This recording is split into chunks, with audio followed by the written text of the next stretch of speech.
खबर है, कांग्रेस के सह प्रभारी विजय जागेड़ की बैठक शुरू हो चुकी है। एक तरफ कांग्रेस की बैठक चल रही है, एक तरफ बीजेपी की बैठक होनी है, यानी कि दोनों ही पार्टियां जी तोड़ मेहनत करती हुई नजर आएंगी। कांग्रेस प्रदेश कार्यालय राजीव भवन में बैठक आयोजित की गई है। रायपुर दक्षिण के पार्षदों की बैठक ले रहे हैं और कांग्रेस के कार्यकर्ताओं और पार्षदों के साथ नामों पर चर्चा करेंगे। रायपुर दक्षिण के उपचुनाव को लेकर कांग्रेस रणनीति बनाएगी। इस वक्त का बड़ा अपडेट जान लीजिए। रायपुर दक्षिण उपचुनाव को लेकर लगातार सुगबुगाहट तेज है। दोनों ही पार्टियां रणनीति बना रही हैं। एक तरफ बीजेपी की बैठक होनी तो दूसरी तरफ कांग्रेस भी कोई कसर नहीं छोड़ना चाहती है। कांग्रेस भी लगातार मंथन कर रही है और मेरे दो संवाददाता इस वक्त लाइव जुड़ चुके हैं। खोमन साहू अपडेट देंगे कि बीजेपी में क्या हलचल है, तो वही रोहित कांग्रेस कार्यालय में मौजूद है। रोहित बताएंगे कांग्रेस में किस बैठकों में किस तरीके का निर्णय लिया जा रहा है। सबसे पहले खोमन आपका रुख करना चाहूंगी। खोमन ये बताइए कि बीजेपी आज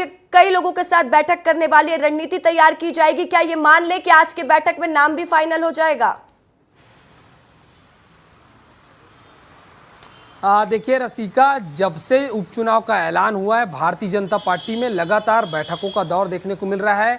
बैठक करने के बाद एक एक पदाधिकारी एक एक कार्यकर्ताओं को जिम्मेदारी सौंपी जा रही है कि वो उपचुनाव में किस भूमिका में काम करने वाले हैं। यही कारण है कि कल एकात्म परिसर में तमाम जो संगठन महामंत्री है पवन शाह, इसके अलावा जिला अध्यक्ष है जयंती पटेल, तमाम पदाधिकारी जिले के वो मौजूद थे। सबको अलग अलग जिम्मेदारी दी गई है। आज मंत्री हैं और जो रायपुर दक्षिण के प्रभारी हैं श्याम बिहारी जायसवाल, वो अलग अलग बूथों पर जाएंगे। बूथों पर जाकर कार्यकर्ताओं से बात करेंगे और एक एक बूथ के एक एक कार्यकर्ताओं से के साथ वो मीटिंग करने वाले हैं, क्योंकि छत्तीसगढ़ सरकार ने जो 10 महीने में कामकाज किया है और जो केंद्र सरकार की योजना है उसको पहुँचाने के लिए एक एक कार्यकर्ताओं को जिम्मेदारी दी जा रही है।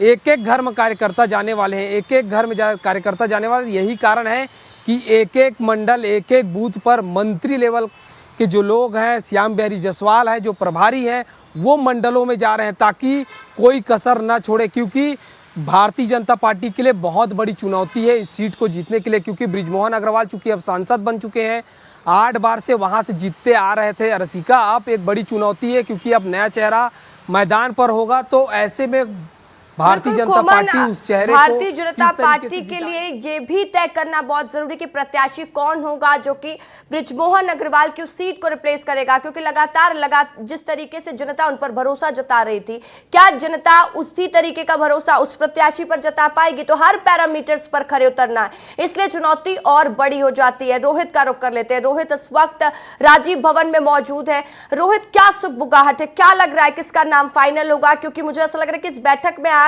ये भी निर्णय ले लिया जाएगा कि कौन दावेदारी पेश करने वाला है रायपुर दक्षिण से।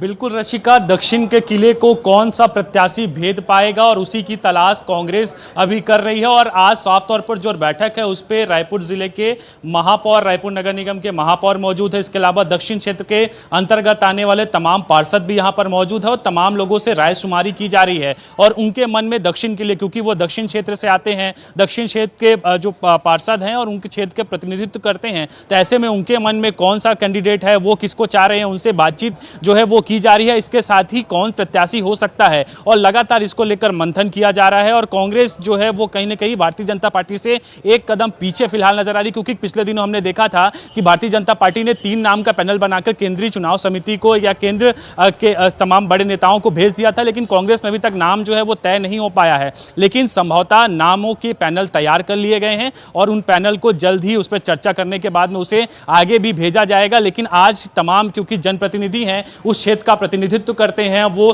तमाम वार्डों का प्रतिनिधित्व करते हैं, तो ऐसे में कांग्रेस उनकी राय शुमारी ले रही है। उनके मन में कौन सा प्रत्याशी है, वो किसको चाह रहे हैं, उनसे बातचीत किया जा रहा है। बिल्कुल रोहित, और अब तो ये तभी पता चल पाएगा जब प्रत्याशियों के नाम का ऐलान हो जाएगा कि कांग्रेस किस पर भरोसा जताती है और बीजेपी किस पर दाव खेलती है। आप दोनों का तमाम जानकारी के लिए शुक्रिया।